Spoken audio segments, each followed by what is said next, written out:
chacun d'entre nous, en fait, on doit devenir des disciples de Christ. Pas seulement des gens qui viennent s'asseoir et écouter ou qui viennent s'asseoir et prendre, mais en fait des disciples de Christ, c'est-à-dire des gens qui accomplissent la mission de Christ pour notre vie, la mission de Dieu pour notre vie. Donc ici, en fait, on ne forme pas des clients spirituels. Ici, en fait, on forme des disciples. Et il y a une grande différence, en fait, entre être un client spirituel et être un disciple de Christ. Des gens qui vont être, en fait, des disciples, c'est ceux qui vont être affermis dans la parole de Dieu, qui vont grandir, en fait, spirituellement. On ne veut pas, en fait, entrer ici dans le clientélisme spirituel. On veut que chacun d'entre nous, chacun d'entre vous, que tu sois capable, en fait, de prier. Et c'est pas, en fait, qu'à chaque fois qu'il y a un problème, quelque chose qui arrive dans ta vie, une épreuve, etc., que tu as besoin d'appeler le monde entier pour prier. Évidemment, on peut demander du soutien dans la prière, mais il y a une différence entre demander du soutien dans la prière et ne pas savoir comment prier quand on est face à une situation. On sait comment prier, mais malgré tout, on a besoin du soutien dans la prière de nos frères et de nos sœurs. Et ça, c'est une bonne chose. C'est ce qui fait aussi qu'on est ici aujourd'hui. Mais on doit être capable nous-mêmes de prier, de prononcer des paroles vers Jésus-Christ, de communiquer, de communier avec notre Dieu. C'est ce que Dieu nous appelle à faire. On ne veut pas en fait ici que vous puissiez dire à l'église, on m'a dit que la Bible dit que. En fait, l'idée, c'est que vous puissiez dire, j'ai lu dans la Bible me dit que parce que j'ai lu moi-même, j'ai étudié moi-même, j'ai médité moi-même la parole de Dieu. C'est ce à quoi en fait on veut arriver ici. Et on veut en fait que vous ne soyez pas toujours en train de demander. Si vous devez aller à gauche ou à droite, quel choix vous devez faire, quelle décision vous devez prendre. Ce qu'on veut en fait, c'est que vous-même, vous soyez capable en fait de discerner, de faire en fait des choix éclairés par la parole de Dieu et par rapport au Saint-Esprit qui vous anime et qui vous conduit. Raison pour laquelle on dit que ici en fait, on ne fait pas des clients, on fait des disciples. En fait, c'est ça la différence entre être un client d'une église et être un disciple de Jésus-Christ. Et donc aujourd'hui, le message réellement que j'ai pour toi aujourd'hui, c'est ne sois pas un client, mais deviens un disciple. Parce qu'il y a une très très grande différence et ta vie sera complètement différente. Si tu fais le passage de client à disciple, si tu ne te contentes pas juste de venir ici en tant que client, mais que réellement tu vis la vie de Christ. Si la vie de Christ vit en toi et que toi tu demeures en lui de la même manière dont il demeure en toi, ta vie ne sera plus jamais la même. Et tu ne seras pas seulement un client, tu vas devenir à ce moment-là un disciple. C'est-à-dire un disciple, c'est quelqu'un qui marche comme Jésus-Christ marchait. Quelqu'un qui fait ce que Jésus-Christ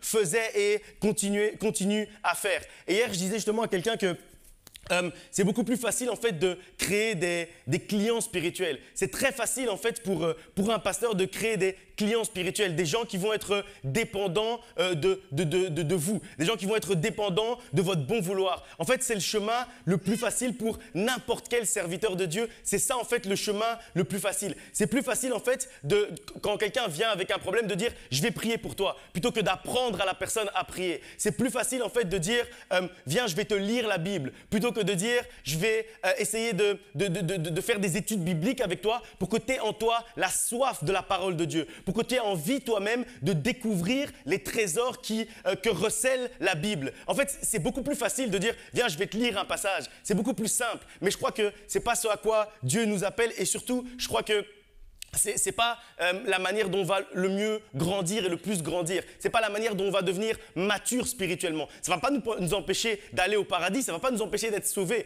Par contre, ça va nous empêcher d'atteindre la maturité spirituelle. Et donc, c'est beaucoup plus difficile de former des disciples matures spirituellement que d'élever des clients qui sont dépendants de nous. Et je crois réellement que c'est bénéfique pour une église, c'est bénéfique pour chacun d'entre nous, c'est bénéfique pour un chrétien en fait de devenir réellement un disciple. Et en réfléchissant à tout ça, en fait, ça m'a fait penser à un thème que j'ai traité il y a très très longtemps. Peut-être que certains vont s'en souvenir pendant que je vais apporter la parole. Ça part en fait d'une histoire qu'on connaît très bien, une histoire de la vie de Jésus-Christ. Et un jour, en fait, il y a quelques temps, quelques années, j'ai lu en fait ce passage que je connaissais assez bien, mais qui a résonné de manière particulière ce jour-là. Et donc, je vais le repartager aujourd'hui d'une manière un peu différente par rapport à il y a des années. Et je l'ai relu encore durant la nuit. Et réellement, je veux vous le partager parce que cet enseignement, il m'a réellement bouleversé. Il a bouleversé ma manière de voir le ministère. En fait, il a changé ma manière de voir le ministère. Il a changé la vision que j'avais même pour l'Église. En fait, quand j'ai reçu ce passage il y a quelques années, j'étais déjà pasteur titulaire de l'Église. Mais au moment où j'ai compris réellement cet enseignement, au moment où j'ai compris ce message, ça a changé ma manière de voir les choses. Ça a changé ma manière de me comporter par rapport aux fidèles. Ça a changé ma manière d'agir, de marcher au jour le jour, même ma manière de parler. Parce qu'en fait, ça a changé la vision que j'avais du disciple et surtout de la formation des disciples, de la manière dont on est censé former les disciples. Et d'une certaine manière, ça a forgé ma manière de voir en fait la définition que j'avais même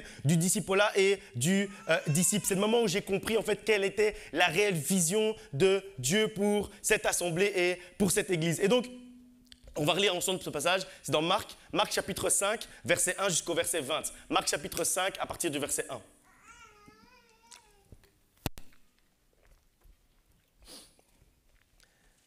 Marc chapitre 5, je lis à partir du verset 1. Ils arrivèrent à l'autre bord de la mer, dans le pays des Gadaréniens. Aussitôt que Jésus fut hors de la barque, il vint au-devant de lui un homme, sortant des sépulcres et possédé d'un esprit impur. Cet homme avait sa demeure dans les sépulcres, et personne ne pouvait plus le lier, même avec une chaîne, car souvent il avait eu les fers aux pieds et avait été lié de chaînes, mais il avait rompu les chaînes et brisé les fers, et personne n'avait la force de le dompter. Il était sans cesse, nuit et jour, dans les sépulcres et sur les montagnes, criant et se meurtrissant avec des pierres. Ayant vu Jésus de loin, il accourut, se prosterna devant lui et s'écria d'une voix forte, « Qu'y a-t-il entre toi et moi, Jésus, fils du Dieu très haut ? Je t'en conjure, au nom de Dieu, ne me tourmente pas. » Car Jésus disait, « Sors de cet homme, esprit impur. » Et lui demanda, « Quel est ton nom ? » « Légion est mon nom, lui répondit-il, car nous sommes plusieurs à l'intérieur. Et il priait instamment de ne pas les envoyer hors du pays. Il y avait là, vers la montagne, un grand troupeau de pourceaux qui paissaient. Et les démons le prièrent, disant, « Envoie-nous dans les pourceaux, afin que nous entrions en eux. » Il leur permit, et les esprits impurs entrèrent dans les pourceaux, et le troupeau se précipita des pentes escarpées dans la mer. Il y en avait environ 2000. Ils se noyèrent dans la mer.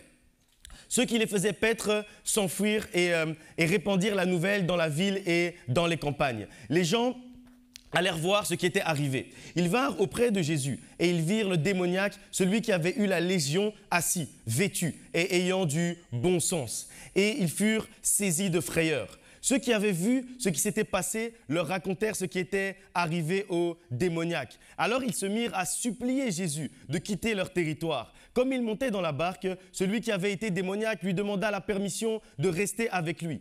Jésus ne lui permit pas, mais il dit, « Va dans ta maison, vers les tiens, et raconte-leur tout ce que le Seigneur t'a fait et comment il a eu pitié de toi. » Il s'en alla et se mit à publier dans la Décapole tout ce que Jésus avait fait pour lui, et tous furent dans l'étonnement. En fait, la phrase dont je vous parlais qui a bouleversé ma manière de voir les choses, c'est le verset 17. Au moment où j'ai compris le verset 17, ça a changé ma manière de voir les choses. Au verset 17, on nous dit « Alors, ils se mirent à supplier Jésus de quitter leur territoire. » Sincèrement, la première fois que j'ai lu ce passage-là et que ça m'a ouvert les yeux sur ce passage, j'ai vraiment pas compris ce qui était en train de se passer. Parce qu'en fait, pourtant je connaissais cette histoire, mais en lisant, en relisant, je me suis dit, mais il y a un problème dans cette histoire. En fait, je ne sais pas si vous avez déjà fait attention à ce verset 17 en lisant ce passage, mais pour moi, réellement, ça a été un vrai choc. Parce que qu'est-ce qui peut amener cette réaction? Qu'est-ce qui peut amener en fait que des gens voient le Fils du Dieu très haut, Jésus-Christ, il est devant eux, il parle, il fait un miracle, et après qu'ils aient vu ce miracle, il le supplie de partir. Donc ce n'est pas seulement qu'ils vont lui demander de partir, ils vont le supplier de partir. Alors que normalement, quand on voit quelqu'un qui fait un miracle, si on voit Jésus-Christ aujourd'hui devant nous en train de faire un miracle, au contraire, on va lui demander, Seigneur, reste avec nous, Seigneur, demeure avec nous. Mais eux, ils ont supplié Jésus de partir. Et donc, je me suis vraiment posé beaucoup de questions. Et il y a deux questions principales que je me suis posées. D'abord, pourquoi c'est arrivé ? Pourquoi est-ce qu'ils ont demandé à Jésus de quitter ce territoire, de partir ? Et la deuxième question que je me suis posée, c'est pourquoi en fait Marc a raconté ça dans son évangile ?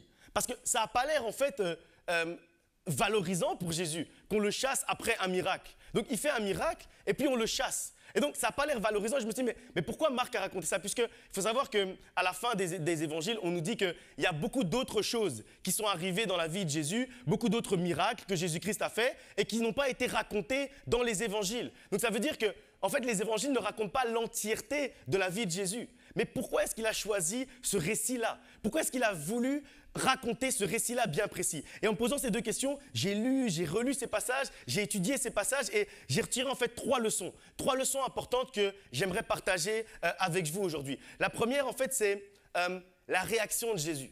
Le niveau d'humilité en fait de Jésus. Au moment où on lui dit, donc il vient de faire un miracle, lui qui est le Fils du Dieu très haut, lui qui est le Dieu fait homme, l'Éternel des armées, le lion de la tribu de Juda, il fait un miracle et après on le chasse. Et donc j'imagine en fait l'humilité qu'il a fallu en fait pour que Jésus ne s'obstine pas. Parce qu'il aurait pu s'obstiner, il leur dit, mais attends, mais moi je vais parler ici, la terre va trembler et vous allez voir que vous avez envie que je reste ici. Il aurait pu dire, mais je vais donner une parole ici et ça va bouleverser ta vie. Il aurait pu parler à ceux qui lui demandaient de partir et dire, je vais prophétiser sur ta vie, je vais parler de ta naissance, de ton enfance, tu vas voir si tu veux vraiment que je parte. Tu vas voir si tu veux vraiment me chasser d'ici. Et donc il aurait pu insister, mais il a choisi en fait de ne pas faire ça. Au lieu de s'obstiner à vouloir prêcher dans cet endroit-là, ce qu'il a fait en fait, c'est qu'il a choisi quelqu'un d'autre. Et d'une certaine manière, en fait, il a formé ce quelqu'un d'autre. Parce qu'en fait, ce qu'il a fait, c'est qu'il a dit au Gadaréen, donc à l'ancien démoniaque, je ne vais pas l'appeler le démoniaque, à l'ancien démoniaque, il lui a dit quoi? Il lui a dit, ok, va et prêche de cette manière-là, dans cette ville-là. Donc, ça veut dire que quand il lui explique comment prêcher, quand il lui explique quel message il doit apporter, ce qu'il fait en fait, il est en train de former. Il est en train de former cet homme de Gadara pour aller prêcher à Gadara. Et donc, il a choisi quelqu'un d'autre. Et puis après, il l'a formé. Et après l'avoir formé, il l'a envoyé. Et je crois que c'est un passage en fait, pour nous qui sommes dans le ministère, pour nous qui sommes dans l'église, c'est un passage important. On doit en fait parfois avoir l'humilité de comprendre, de discerner quand parler et quand nous taire. Quand en fait la voix de quelqu'un d'autre portera plus que notre voix à nous. Et si on fait ça, c'est parce qu'en fait on veut l'avancement du royaume de Dieu. Et donc c'est pas important qui parle, c'est pas important qui est en avant. Ce qui est important, c'est que le royaume de Dieu avance. Ce qui est important, c'est que les âmes soient gagnées. Ce qui est important, c'est que les cœurs soient touchés. Ce qui est important, c'est que les cœurs soient guéris. Et donc parfois, il faut avoir l'humilité de dire aujourd'hui, je me mets en retrait et je laisse quelqu'un d'autre être devant. Il ne faut pas toujours vouloir briller. Et c'est ce que Jésus-Christ a fait en fait ici dans cette histoire. Il a discerné en fait là où c'était son rôle de parler et là où c'était son rôle en fait d'envoyer quelqu'un qui allait faire mieux que lui, mieux le travail en fait que lui-même. Parce que l'important c'est pas nous-mêmes, c'est pas que nous-mêmes on soit mis en avant. L'important c'est que le travail soit fait. L'important c'est que le ministère soit fait. L'important c'est que le royaume de Dieu avance. L'important c'est ça en fait. L'important c'est que des âmes soient gagnées, que des vies soient changées. Et Jésus en fait il l'avait compris. Lui Jésus il l'avait compris. Donc à plus forte raison si lui il avait compris. Je crois que nous, on doit être capable aussi de le comprendre. On est capable de comprendre que parfois, ce n'est pas notre tour de parler. Parfois, ce n'est pas notre rôle de parler. Parfois, il y a des choses en fait qu'on peut me demander et je vais dire non. Ça, en fait, ça, c'est pas pour moi. Ça, je vais demander à maman pasteur. Ça, je vais demander au pasteur Arnaud. Ça, je vais demander à quelqu'un d'autre de l'église. Parce qu'en fait, ça, lui, il va le faire mieux que moi. Et ça, en fait, c'est quelque chose qu'on doit avoir. C'est l'humilité qu'on doit avoir de ne pas toujours vouloir tout faire soi-même, mais être capable de demander à d'autres s'ils ont des qualités qui permettent, en fait, de remplir cette tâche-là. Et donc, Jésus l'avait compris. Et quand on lui a dit de partir, il n'a pas insisté. Il n'a pas dit « je suis le fils de Dieu, moi je vais faire ça, vous allez voir ». Non, il n'a pas dit tout ça. Parce que parfois, nous, c'est ça qu'on fait aussi. On voit que là, on est devant un mur, ça ne va pas fonctionner. Tu ne peux pas commencer à parler aujourd'hui, ça ne va pas fonctionner. Et au lieu d'envoyer quelqu'un avec qui ça va fonctionner, toi, tu t'obstines. Tu dis « mais moi, je connais la Bible, mais moi, je prie, mais moi, je suis un enfant de Dieu, mais moi, je suis un disciple, mais moi, je suis un pasteur. Quoi qu'il arrive aujourd'hui, ça va fonctionner ». Et en fait, tu t'obstines. Mais il ne faut pas s'obstiner. Parfois, il faut accepter de lâcher prise et accepter que c'est Dieu qui agit. Ce n'est pas nous, en fait, qui agissons. Ce n'est pas notre force qui agit. Ce n'est pas notre chair qui agit. C'est Dieu, en fait, qui agit. Et quand il agit de la même manière au travers de moi, au travers de chacun d'entre vous. Et donc, parfois, c'est votre tour. Parfois, ce n'est pas mon tour. Et en fait, Jésus aurait pu s'énerver, mais ce n'est pas ce qu'il a fait. Il a juste formé et il a envoyé quelqu'un. Ça, c'est la première leçon. Parfois, en fait, il faut avoir suffisamment d'humilité. La première leçon, c'est l'humilité du disciple. L'humilité au cœur du disciple-là. Et La deuxième chose en fait intéressante dans ce passage, la deuxième leçon, c'est la discussion entre Jésus et l'homme qui a été délivré. Donc en fait, ce gars, donc, comme on l'a lu ici, il était possédé, mais pas possédé par un esprit. On dit qu'il était possédé par des légions. Et après, quand on dit que Jésus-Christ a envoyé ces démons-là dans des porcs, on dit qu'ils étaient plus de 2000 porcs à avoir été possédés avec ça. Ça veut dire que c'était nombreux à l'intérieur de lui. Donc, il vivait dans un cimetière. Il était tellement possédé qu'il pouvait briser des chaînes, il pouvait briser du fer avec ses mains quand les démons commençaient à l'animer. Il se meurtrissait par des pierres, donc il se faisait des blessures. Donc, vraiment, il était très, très loin. Mais ensuite, après, malgré ce passé-là, Dieu l'a quand même choisi. Et ça, c'est encore une leçon aussi. C'est que peu importe notre passé, peu importe ce que les gens ont vu de nous, parce que tout le village, toute la ville de Gadara savait que lui, c'est le fou du village. Mais malgré qu'on le considérait comme le fou du village, Dieu l'a quand même choisi. Dieu l'a quand même pris et il l'a quand même établi. Et c'est lui qui a permis que Gadara puisse être sauvé. C'est lui qui a permis d'apporter la parole de Dieu dans cet endroit-là. Donc peu importe ce qu'on dit de toi dans un endroit, peut-être que Dieu va quand même te choisir pour aller apporter la parole à cet endroit-là. Peu importe ce qu'on pense de toi, peu importe la condition qu'on voit de toi aujourd'hui, peut-être que demain, c'est toi que Dieu va utiliser pour sauver ceux qui disent du mal de toi, ceux qui se moquent de toi. Et puis après, ensuite, il a été délivré. Et logiquement, de manière cohérente, de manière humaine, quand il est délivré, il va demander à Jésus, est-ce que je peux te suivre ?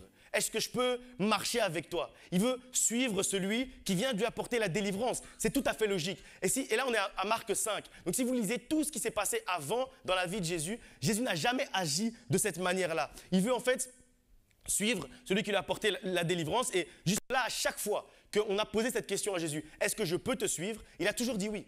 Il a mis des conditions. Il a pu dire à l'homme riche, tu dois abandonner ce que tu as. Il a pu dire à Nicodème, tu dois naître de nouveau. Mais il a toujours dit oui. Jamais, en fait, il a dit non. Et ici, en fait, et en dehors en fait, des 12 apôtres, il y avait tous les autres disciples, les 300, les 1000, etc.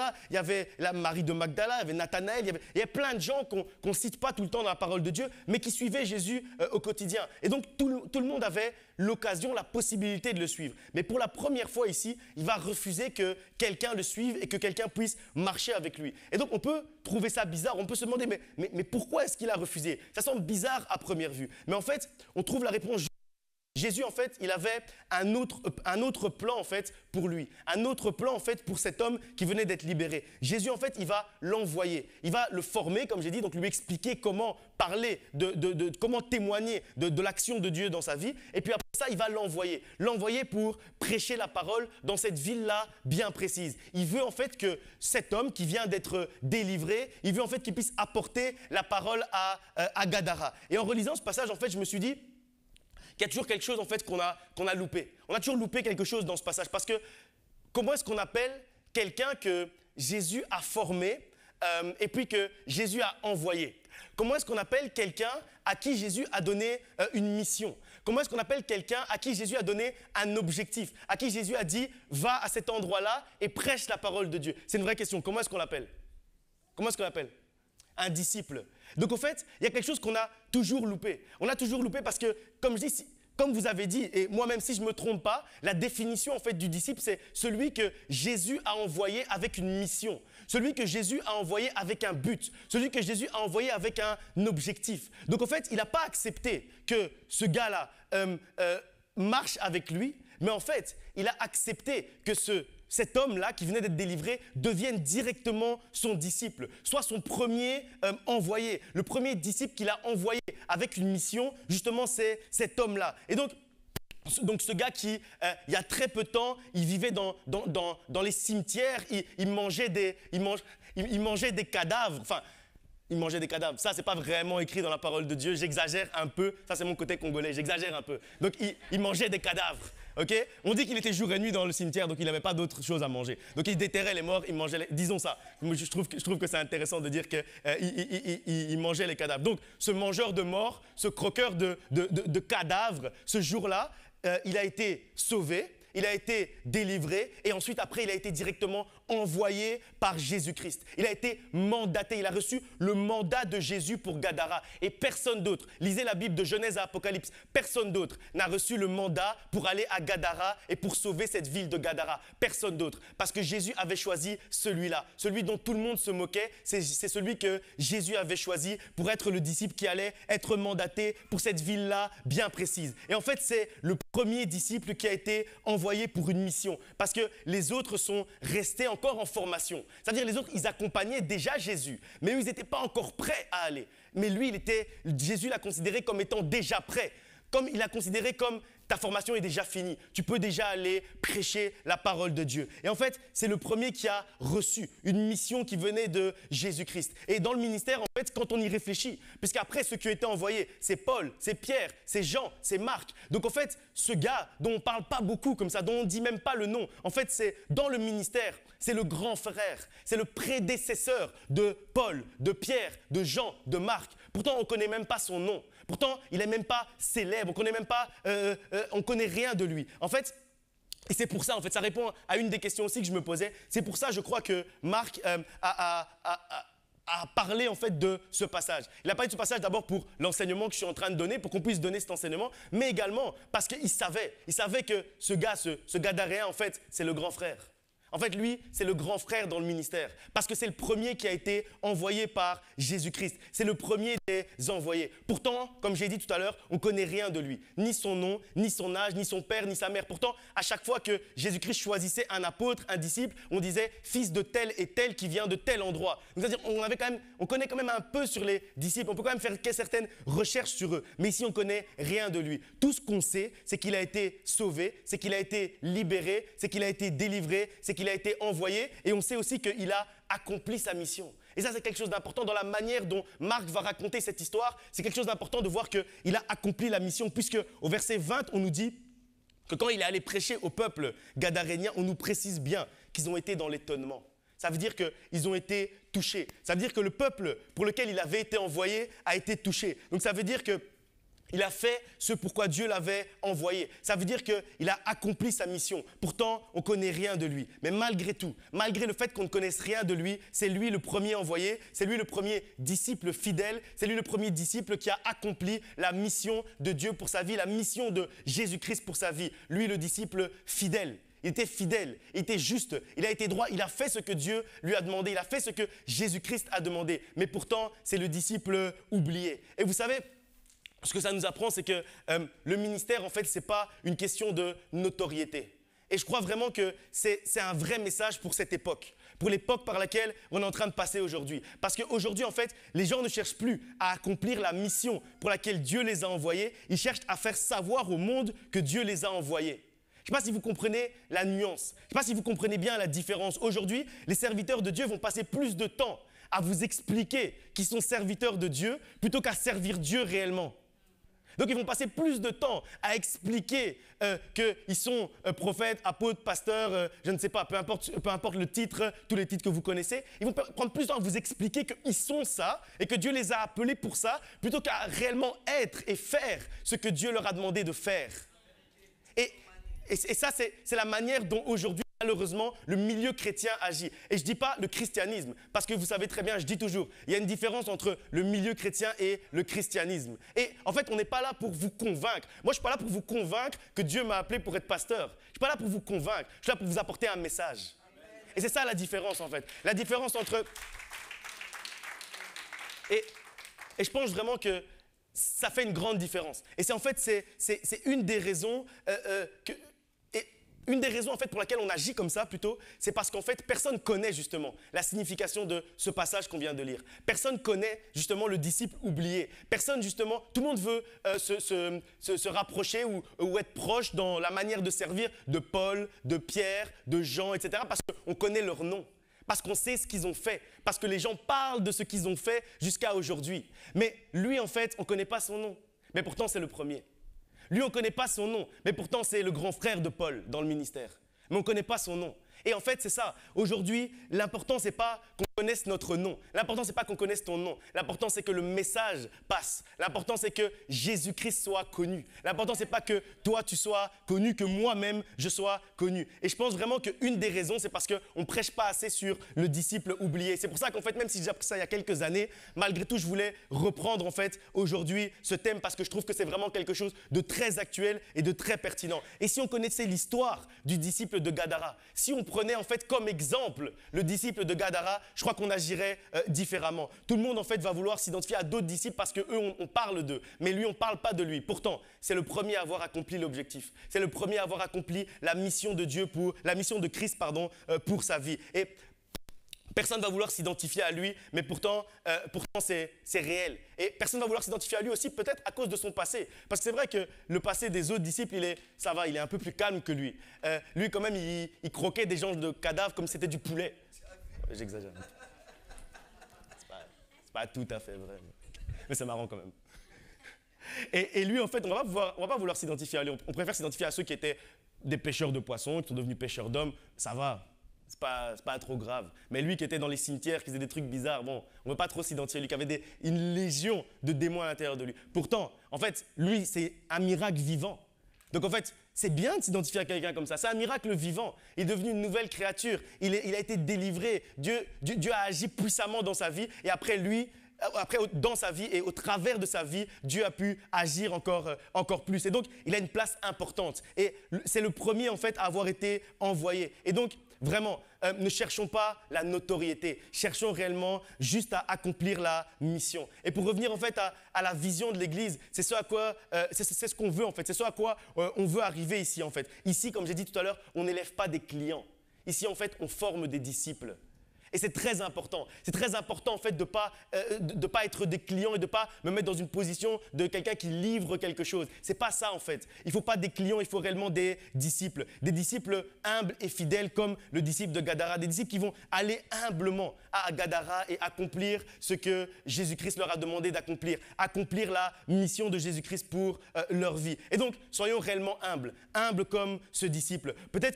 Sincèrement, peut-être que s'il avait insisté un peu aujourd'hui, peut-être qu'il y aurait son nom dans la Bible. Peut-être que s'il avait insisté un peu, peut-être qu'il y aurait un épître à son nom. Peut-être qu'aujourd'hui, s'il avait insisté, il y aurait un évangile qui porterait son nom. Peut-être qu'on parlerait aujourd'hui du chapitre 2 de l'épître aux Gadaréens. Peut-être, on ne sait pas. Peut-être qu'on connaîtrait son nom s'il avait insisté. Mais il n'a pas insisté. Il a dit, OK, je dois pas t'accompagner, Seigneur, pas de problème. Je vais aller faire ce que tu m'as demandé de faire. Et donc, il n'a pas cherché tout ça. Il a juste entendu l'appel de Dieu. Il a répondu à l'appel de Dieu et il a accompli la mission. Avec humilité, il a accepté de remplir le rôle que Dieu lui avait donné. Il a accepté la mission. Il a accepté de renoncer à être un apôtre connu, un apôtre dont on parle jusqu'à aujourd'hui, juste pour que les Gadaréens soient sauvés, qu'ils entendent la bonne nouvelle. Parce qu'il ne voulait pas être célèbre. Ce qu'il voulait en fait, c'était rendre le nom de Jésus-Christ célèbre. Ce qu'il voulait en fait, c'était rendre l'action de Jésus-Christ dans sa vie célèbre. Il voulait rendre connue l'action de Jésus-Christ dans sa vie. Il voulait rendre le nom de Jésus-Christ célèbre. Et même si les hommes ensuite ont oublié cette histoire, Dieu, lui, l'a pas oublié.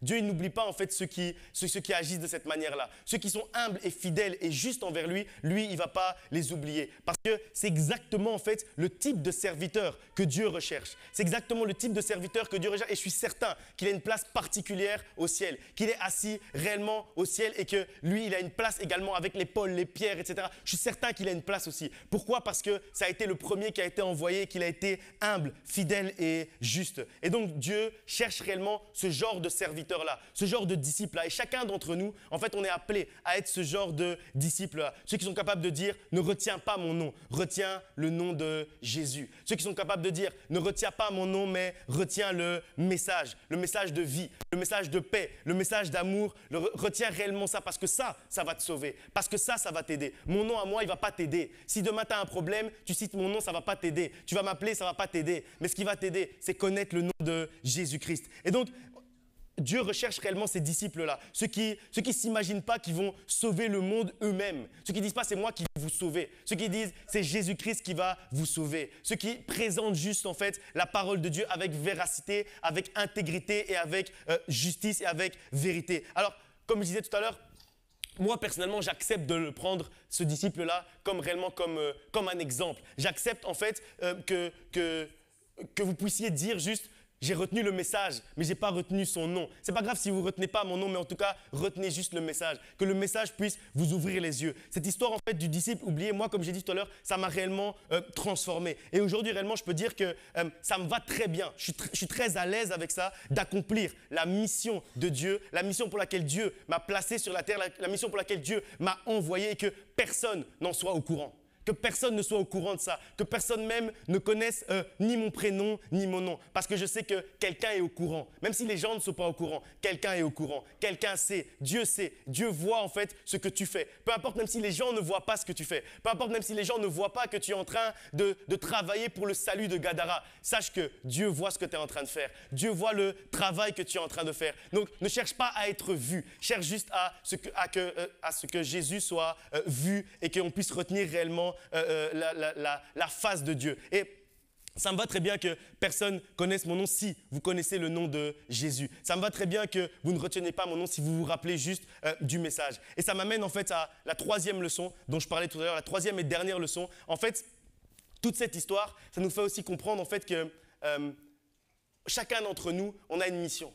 Chacun d'entre nous, on a un objectif de vie. Dieu nous a donné un objectif, Jésus-Christ nous a donné une mission. En fait, chacun d'entre nous, il y a des lieux, il y a des endroits en fait où Dieu lui-même a été rejeté. Et quand on dit lieu, ce n'est pas spécialement un lieu physique, ça peut être des secteurs d'activité, ça peut être une famille, ça peut être un cercle d'amis, ça peut être, je sais pas, un milieu social en fait où depuis plusieurs générations, des endroits en fait où on ne veut plus entendre parler de Jésus. De la même manière dont les Gadaréens ont dit, ils ont supplié Jésus de partir, il y a des endroits où on a supplié Dieu de quitter ces endroits-là. Et en fait, chacun d'entre nous, il y a un Gadara pour nous. Chacun d'entre nous, il y a un endroit en fait, il y a un secteur, il y a quelque chose, il y a un cercle d'amis, il y a quelque chose, il y a des gens que Dieu a prévus. Et en fait, le message ne peut pas passer par un autre moyen si ce n'est par nous, si ce n'est par toi. Et en fait, il y a un endroit où même Jésus-Christ, Dieu fait homme, peut descendre sur la terre,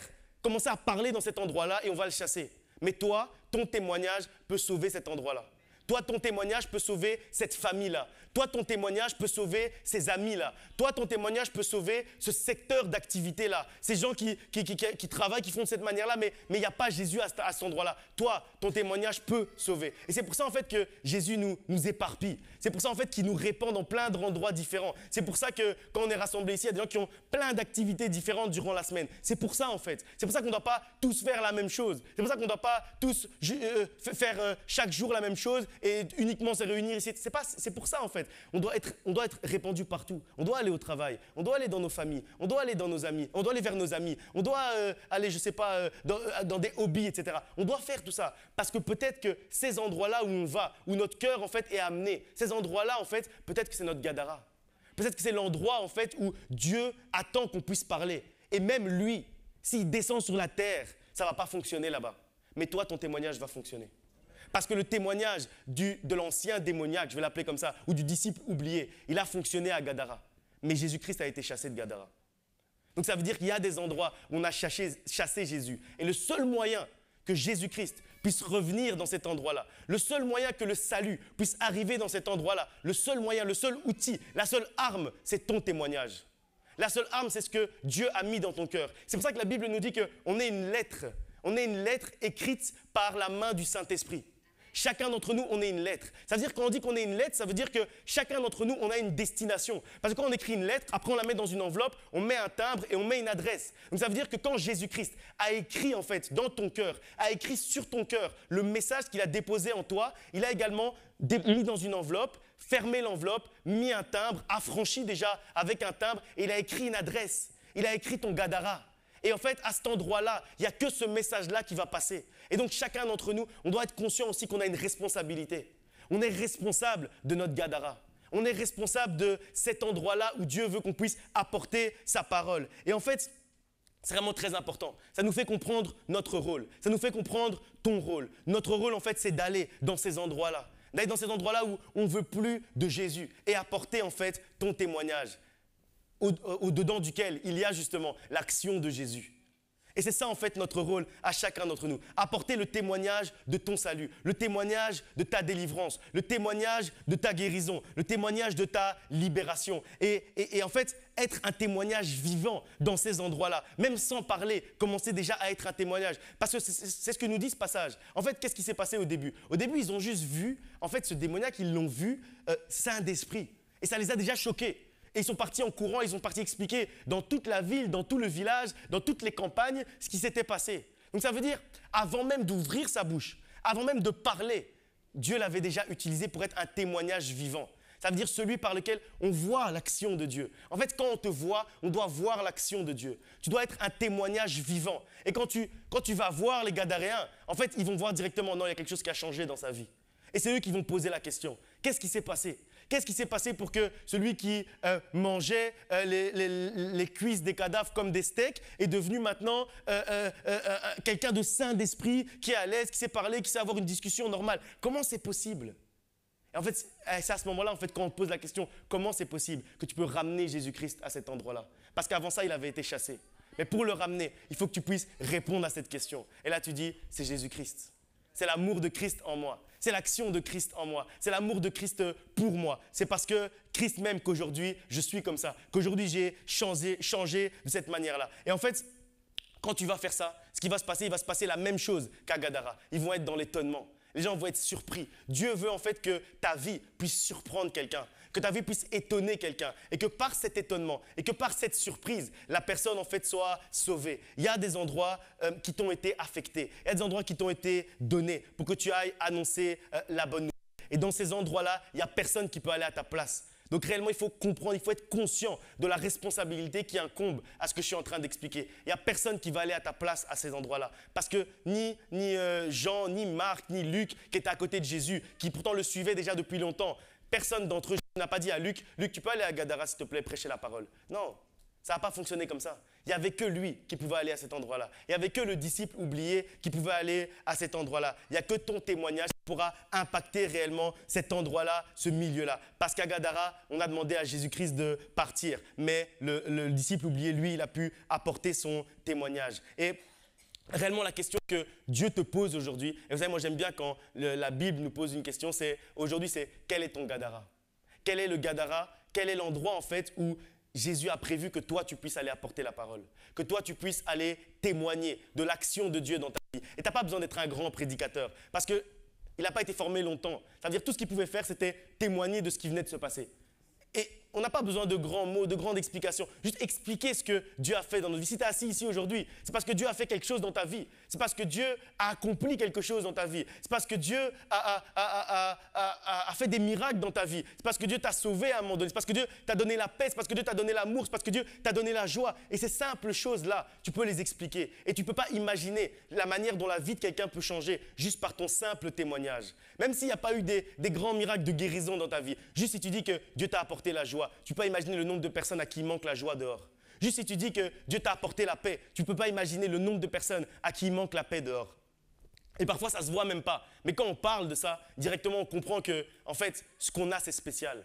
En fait, ce qu'on a, c'est particulier. En fait, c'est un vrai privilège. Mais quand on a un privilège, on utilise aussi le privilège. Quand on a eu en fait une grâce, avec la grâce, en fait, s'accompagne aussi certaines responsabilités. On a la responsabilité de parler de notre témoignage, de parler de l'action de Dieu dans notre vie. Et en fait, comprendre quelle est notre mission, comprendre quelle est ta mission, ça fait partie également de la transformation que Dieu opère dans ta vie. Ça fait partie de la transformation que Dieu opère dans notre vie. Alors réellement aujourd'hui, il faut vraiment qu'on puisse chercher, qu'on puisse réfléchir. Cherche, réfléchis, prie, discerne, demande. Je ne sais pas quel verbe utiliser, mais demande réellement à quel endroit tu dois aller. Quel est le secteur? Quelles sont les personnes vers lesquelles tu dois aller avec ton témoignage? Trouve là où tu dois aller pour apporter la lumière. Parce qu'il y a un endroit où c'est les ténèbres. Et il n'y a que ta lumière qui peut aller à cet endroit-là pour pouvoir apporter et pouvoir changer le cours des choses dans cet endroit-là. Et quand tu as trouvé, et si tu as déjà trouvé, ne lâche pas. Peu importe les situations, pas parce qu'on va dire de toi. Parce que quand il est arrivé, certainement, on a commencé à se moquer de lui. Ah, voilà encore le fou. Ah, voilà encore celui qui vit dans les cimetières. Voilà encore celui qu'on a vu la dernière fois en train de se mutiler avec les pierres. Certainement, c'est ce qu'on lui a dit au début. Mais il ne s'est pas découragé. Il a quand même parlé. Il a quand même témoigné. Et donc, si tu as déjà trouvé, ou quand tu auras trouvé. Ne te décourage pas si ça devient difficile. Ne te décourage pas si on se moque de toi, c'est pas grave. On va se moquer de toi un peu, mais à un moment donné, ils vont comprendre. À un moment donné, ils vont comprendre l'action de Dieu dans ta vie. Même si il t'insulte, peu importe la manière dont il t'insulte de posséder, d'ancien démoniaque, de mangeur de cadavres, peu importe. En fait, même si tout le monde te néglige, persévère. Persévère quand tu as trouvé ton Gadara. Persévère à Gadara parce que c'est là où Dieu veut que tu puisses travailler. Et par rapport à ça, je vais juste vous raconter une petite chose, après on va aller vers la conclusion. Après un mariage, un jour où j'avais officié, sans me vanter, dans les mariages, je suis toujours très très bon. Et donc, après un mariage que j'avais officié, on est venu me dire, pasteur, votre église est située où? Parce que ce n'était pas ici, le mariage, ça n'avait pas lieu ici. Et j'ai dit, moi, on est à Charleroi. Ils m'ont dit, mais pourquoi Charleroi? J'ai dit, comment ça, pourquoi Charleroi? C'est quoi, la question est bizarre. Et j'ai dit, pourquoi Charleroi? Il dit, mais oui, parce que si tu fais ce genre de prédication dans une grande ville, à Bruxelles et tout, l'église va être grande, pourquoi tu ne déplaces pas l'église là-bas et tout? Il est bizarre, lui. Pourquoi il me dit ça? Il dit, oui, mais moi, je peux t'aider. Hein. Nous, on a déjà fait ce genre de travail de faire connaître des serviteurs de Dieu et tout. Donc, manager de pasteur. Donc agent. Donc, un agent. Hein. Et donc, j'ai juste dit, mais moi, en fait, j'aime cette ville. Moi, Dieu m'a mis à cœur d'être dans cette ville. Et en fait, ça ne m'intéresse pas d'être connu ou quoi que ce soit. En fait, moi, j'aime cette ville, j'aime les gens de cette ville, j'ai à cœur cette ville, donc je vais rester là où Dieu m'a placé. Mais en fait, quand j'ai repensé à cette discussion en préparant la prédication d'aujourd'hui, en fait, je me suis dit que j'aurais pu lui répondre, mon ami, moi, j'ai trouvé mon Gadara, va trouver le tien.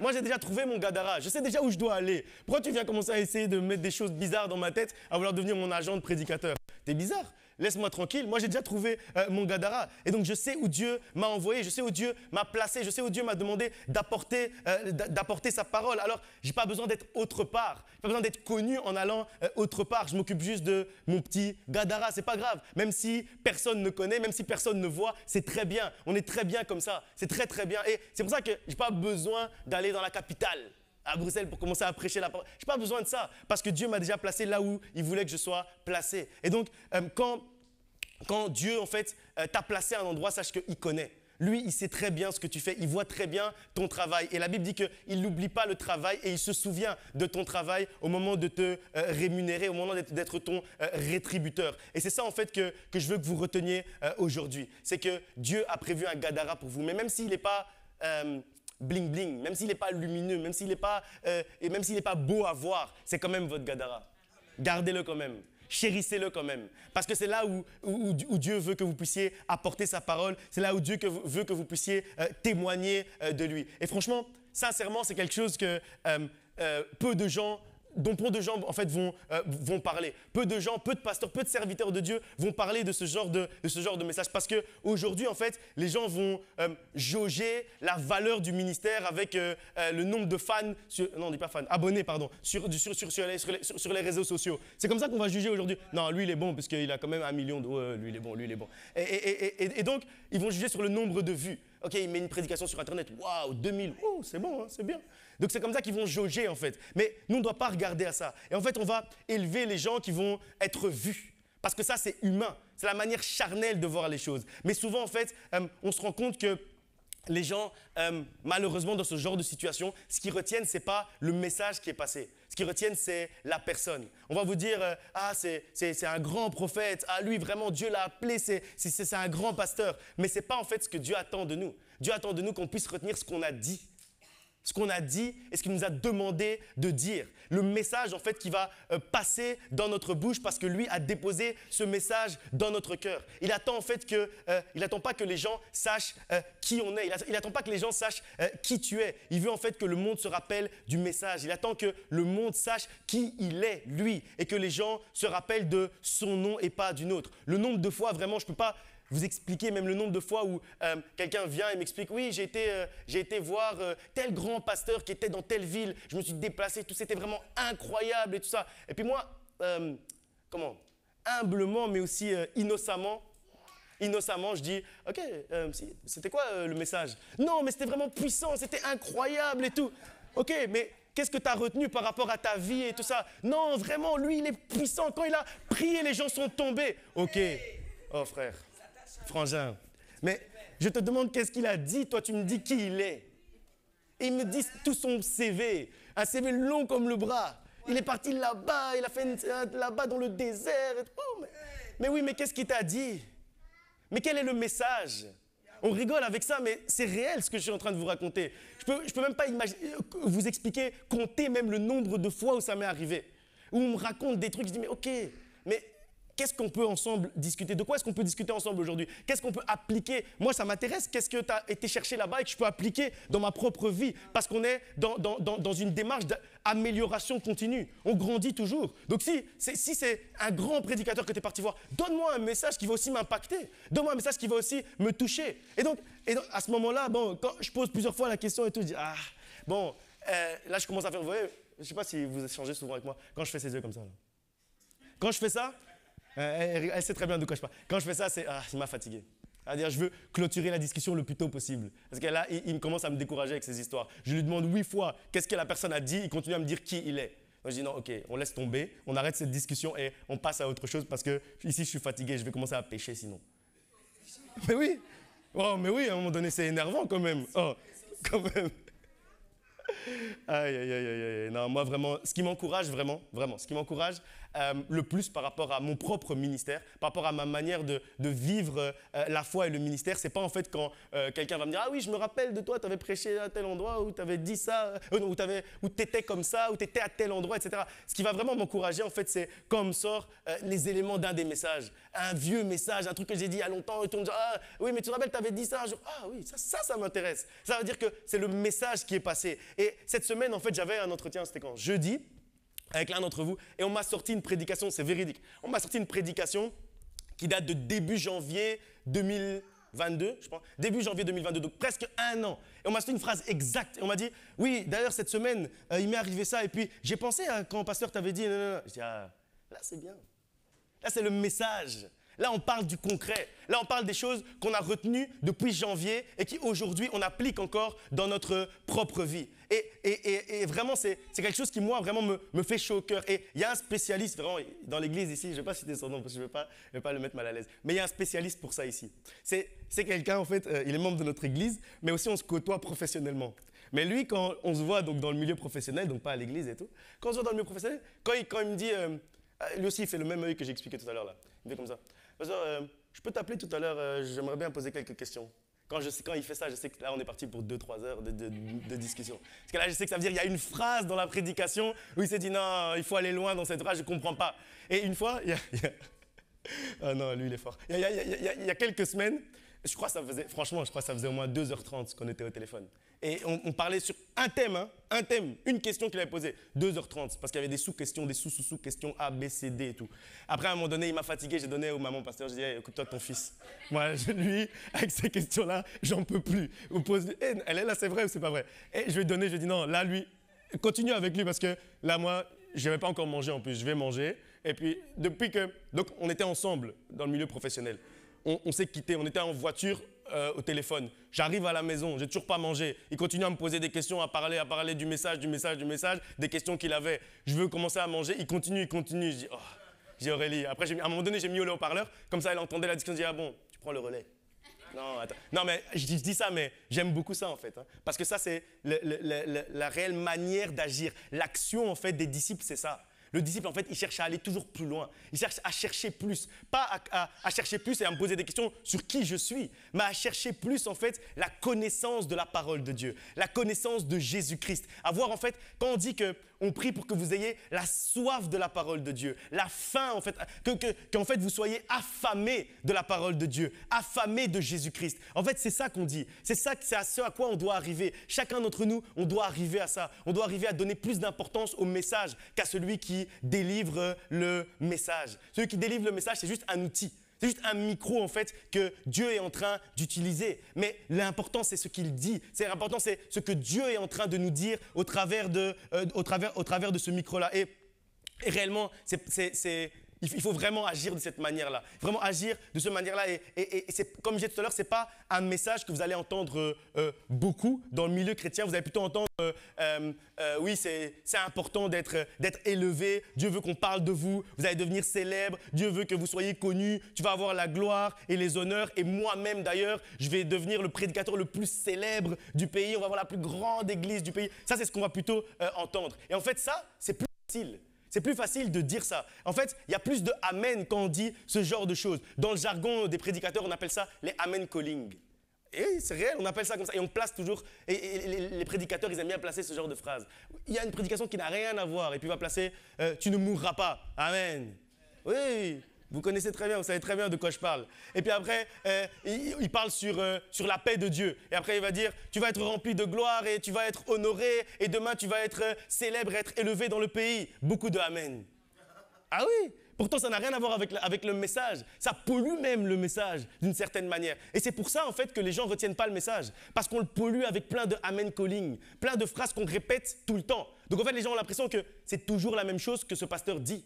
En fait, il ne dit pas toujours la même chose, mais il dilue son message avec des amen calling, un peu trop de amen calling. Et donc, les amen calling, ça réveille même ceux qui dorment. C'est-à-dire même ceux qui sont en train de dormir au moment où on dit tu vas devenir riche. Ouh. Là, tout le monde se réveille. Mais si on dit sois comme le disciple de Gadara, là, c'est un peu compliqué. Hein? Mais ça, en fait, c'est ce qu'on appelle le clientélisme chrétien. Le clientélisme du milieu chrétien. Et ici, en fait, on n'élève pas des clients. Je crois que vous allez compléter quand même ma phrase que j'ai répétée au moins 8 fois aujourd'hui. Ici, on n'élève pas des clients. On forme des disciples. Ici, on n'élève pas des clients. Et les disciples, en fait, qui trouvent leur Gadara. Les disciples, en fait, qui connaissent leur Gadara. Mais quand ils le connaissent, après, ils l'impactent. Des disciples qui connaissent et qui impactent leur Gadara. Donc, si c'est un client de l'Église que tu veux être, sache que malheureusement, ce n'est pas ce qu'on va te donner ici. Ici, on va te former pour que tu sois un disciple de Christ, un disciple mature, un disciple qui connaît la parole de Dieu. Et c'est pour ça qu'on partage beaucoup. C'est pour ça que moi, sincèrement, ce que je sais, je le dis directement. C'est-à-dire, je ne vais pas le cacher. Ça, il faut que je sois le seul à connaître cette partie-là de la spiritualité. Comme ça, je peux garder ma part de mystique. Il y a des pasteurs qui disent ça, ils disent qu'il faut garder une part de mystique. Moi, je ne veux pas garder une part de mystique, je veux tout vous donner. Je veux partager tout avec vous. Et c'est pour ça qu'on partage. Et c'est pour ça d'ailleurs qu'on a lancé hier, pour ceux qui n'étaient pas au courant et pour ceux qui n'étaient pas là, la formation au leadership chrétien. Vous ne pouvez pas imaginer à quel point c'était intéressant. Ce n'est pas seulement pour les responsables. Hein. C'est, comme j'ai mis dans la communication, c'est ouvert à tout le monde, conseillé à tous et obligatoire pour ceux qui servent. Mais c'est vraiment intéressant pour tout le monde. Hier, on a vraiment grandi ensemble. On a échangé en plus parce que c'est des moments où on échange. Donc, ce n'est pas juste, on vient, ce n'est pas une prédication. Vraiment, on parle, on discute, on échange sur des sujets liés au leadership chrétien. Et le leader chrétien, ce n'est pas seulement le responsable chrétien. C'est deux choses différentes. Le leader chrétien, c'est juste aussi chacun d'entre nous. Nous qui sommes déjà assis ici à l'église, on est un leader chrétien parce que si une nouvelle personne arrive, il va nous voir comme quelqu'un, comme une référence, comme un modèle, comme un exemple. Donc chacun d'entre nous, on est déjà en fait leader chrétien. Raison pour laquelle en fait on a lancé cette série de formations. Et vraiment, je vous encourage parce que c'est vraiment intéressant. On grandit ensemble, on s'affermit ensemble en tant que disciples et on trouve ensemble notre Gadara et on bouleverse ensemble le Gadara et on impacte ensemble Gadara parce qu'ici, on n'est pas des clients. Dis quand même. Dis. C'est incroyable. Donc je disais que ici, au centre de la promesse, les enfants de la promesse ne sont pas des clients. Quand même. Ok. Philippiens chapitre 2, versets 5 à 7, et on va clôturer.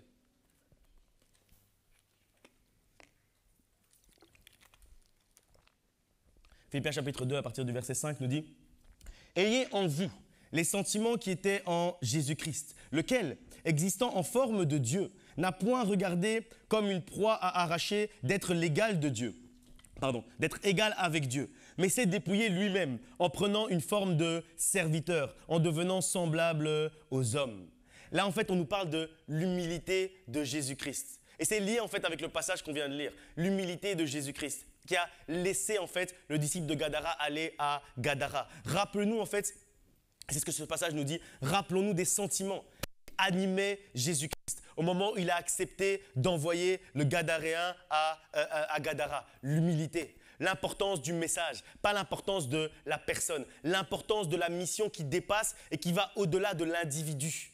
L'individu n'est pas important. Ce qui est important, c'est le message. Ce qui est important, c'est la mission. Ce qui est important, c'est le royaume de Dieu. Et vous savez, cet enseignement vraiment du disciple oublié, comme je vous ai dit, moi personnellement, il m'a vraiment bouleversé moi-même. Et c'est pour ça en fait que quand je le partage, je suis vraiment emballé par ce message. Parce qu'en fait, il m'a bouleversé moi-même. Il a fondé ma vision du ministère. Il a fondé la vision de l'Église, la vision de la manière avec laquelle je veux servir Dieu tous les jours de ma vie jusqu'à mon dernier jour. Et donc, c'est pour ça que je disais que si vous ne savez pas encore réellement la vision du sang de la promesse, c'est important de la connaître. Et c'est exactement ça, la vision du sang de la promesse. Et si on devait résumer en une phrase, c'est qu'il est préférable pour nous d'être disciples oubliés.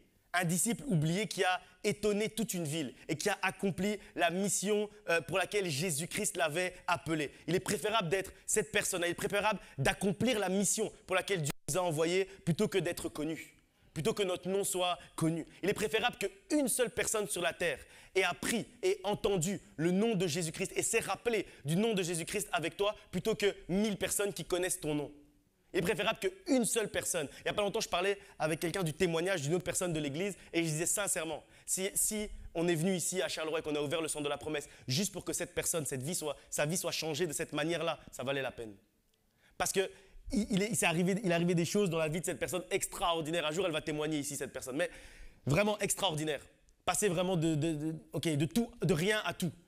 Et au fait, je disais même à mon pasteur, je disais franchement, et aux autres du comité pastoral, si on a juste ici ce bâtiment, si on a juste ce sanctuaire, juste pour que cette personne-là soit sauvée, ça valait la peine. Juste pour que cette personne-là connaisse le nom de Jésus-Christ et que le nom de Jésus-Christ change sa vie, ça valait la peine qu'on soit ici. Et on n'a pas besoin que beaucoup de personnes même connaissent ce qu'on fait. S'il y avait juste une personne qui était sauvée de cette manière-là, ça valait la peine. Concentre-toi, même si le Gadara est petit, concentre-toi sur ton Gadara. Donc comme Jésus-Christ, soyons humbles. Cherchons réellement, et comme le disciple oublié, soyons également humbles. Cherchons réellement notre Gadara. Cherchons l'endroit où Dieu veut que nous puissions apporter son message. Cherche là où Jésus a été rejeté.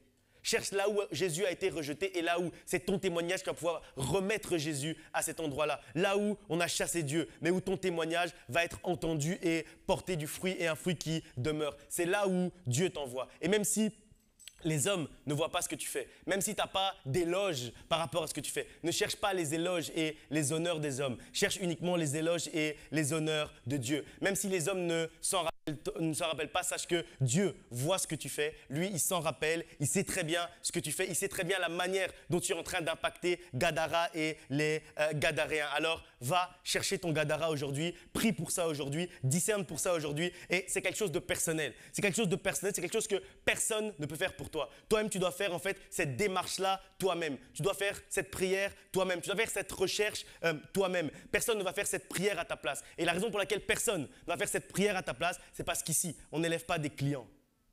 Ah non, vous abusez. Là, vous exagérez un peu quand même. Là, vous poussez quand même.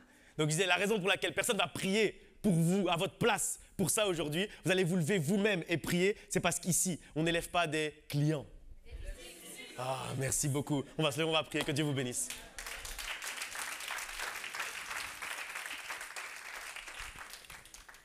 Prie réellement et demande à Dieu que tu puisses discerner, que tu puisses réellement savoir là où il t'envoie. Et quand je disais tout à l'heure, c'est pas un endroit. Il ne faut pas voir ça comme une localisation. On parle de quelque chose de spirituel. Ça veut dire, ça peut juste être une famille. Ça peut juste être un cercle d'amis. Ça peut juste être un milieu social. Mais il y a un endroit où c'est ton Gadara. Demande à Dieu, Seigneur, où je dois aller. Quel est mon Gadara? Et si tu as trouvé, demande à Dieu juste maintenant que tu puisses persévérer à cet endroit-là. Si c'est clair pour toi, l'endroit où Dieu t'envoie, demande-lui juste que tu puisses persévérer, que tu puisses avoir le courage et la force, peu importe ce que les gens disent de toi, peu importe ce que les gens disent de ce que tu fais, continue malgré tout, continue à avancer, continue à travailler, continue à apporter la parole, apporter le témoignage dans ton Gadara. Père éternel, Dieu de gloire, nous approchons devant ton trône aujourd'hui, avec Seigneur les membres, Seigneur du sang de la promesse, avec Seigneur les enfants de la promesse, avec Seigneur les fils et les filles de la promesse. Aujourd'hui Seigneur, nous te demandons réellement aujourd'hui Seigneur de mettre ta main Seigneur sur chacun d'entre nous. Te demandons aujourd'hui Seigneur de nous éclairer, d'éclairer Seigneur notre chemin, de nous montrer réellement Seigneur vers où nous devons aller, de nous montrer réellement Seigneur Quel est notre Gadara, Seigneur? Quel est l'endroit, Seigneur, que tu as prévu pour nous? Quel est l'endroit, Seigneur, que tu as prévu?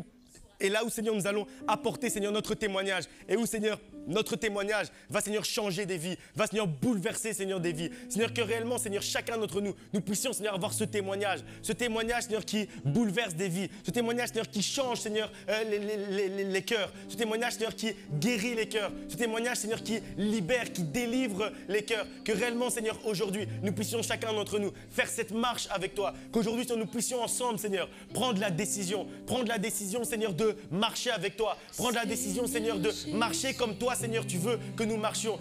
Qu'aujourd'hui, Seigneur, nous puissions prendre la décision, Seigneur, d'être des disciples. Pas des disciples, Seigneur, qui cherchent, Seigneur, à être entendus, qui cherchent, Seigneur, Seigneur, qu'on connaisse leur nom, mais qu'on soit, Seigneur, des disciples qui cherchent, Seigneur, à te faire connaître, toi.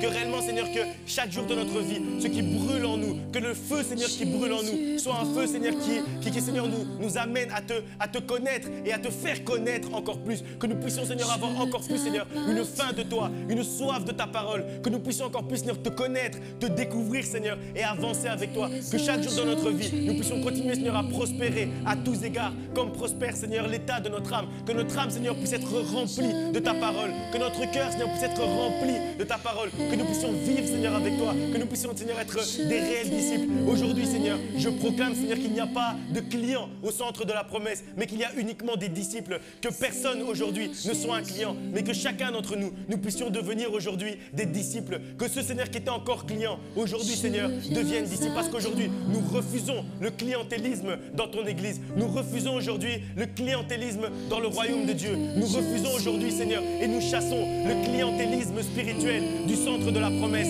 parce qu'aujourd'hui, nous voulons réellement, Seigneur, marcher avec toi. Aujourd'hui, nous voulons réellement être des disciples, Seigneur, qui fonctionnent, Seigneur, et qui marchent, et qui agissent, et qui sont, Seigneur, à ton image et à ta ressemblance. Aujourd'hui, Seigneur, nous voulons te ressembler. Aujourd'hui, Seigneur, nous voulons marcher comme toi tu marches. Aujourd'hui, Seigneur, nous voulons être celui que tu es. Aujourd'hui, Seigneur, nous voulons parler comme tu parles. Aujourd'hui, Seigneur, nous voulons agir comme tu agis. Aujourd'hui, Seigneur, c'est ce que nous voulons faire aujourd'hui. Aujourd'hui, réellement, Seigneur, nous voulons, Seigneur, être des disciples.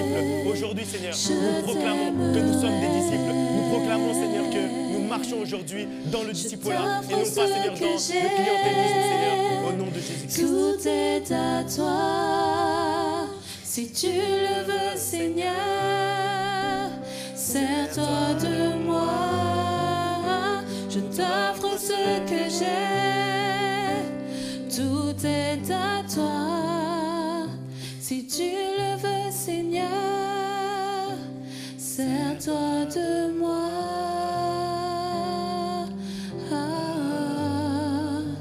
Sers-toi de moi. Seigneur, sers-toi de nous. Aujourd'hui, nous voulons, Seigneur, être des outils disponibles, Seigneur, pour toi. Aujourd'hui, nous voulons, Seigneur, être des outils, Seigneur, que tu vas utiliser. Aujourd'hui, nous voulons être des outils, Seigneur, qui se présentent devant toi, Seigneur. Et nous te laissons, Seigneur, prendre, Seigneur, toute la place.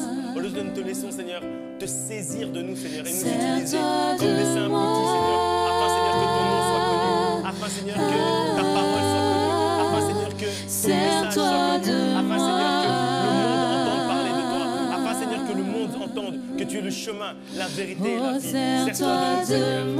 Sers-toi de ton Église, Seigneur. Sers-toi de tes enfants, Seigneur. Sers-toi de tes fils et de tes filles, Seigneur. Sers-toi de moi.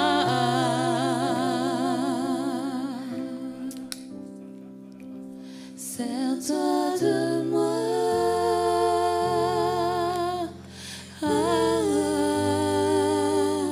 Sers-toi de moi. Oui, sers-toi de moi. Sers-toi de moi.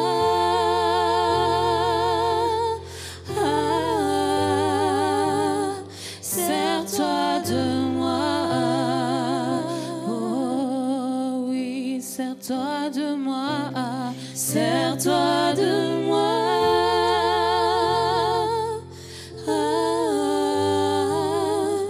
Sers-toi de moi.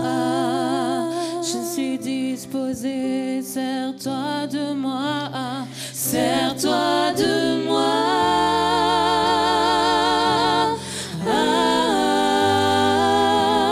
Sers-toi de moi. Oh oui, Seigneur, sers-toi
dernière fois. Seigneur, oui, sers-toi de moi. Sers-toi de moi.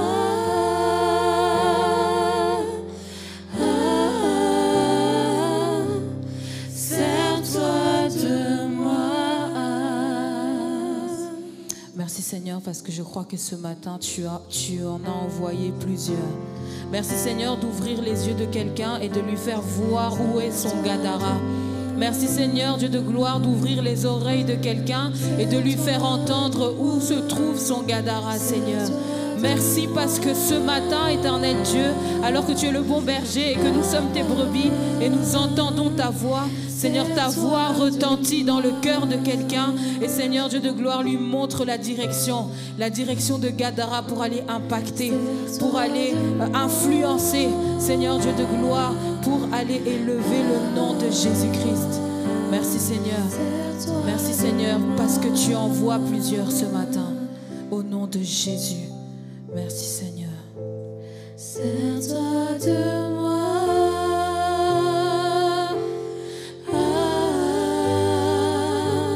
Sers-toi de moi. Amen. Est-ce qu'on peut acclamer celui qui nous envoie à Gadara ce matin?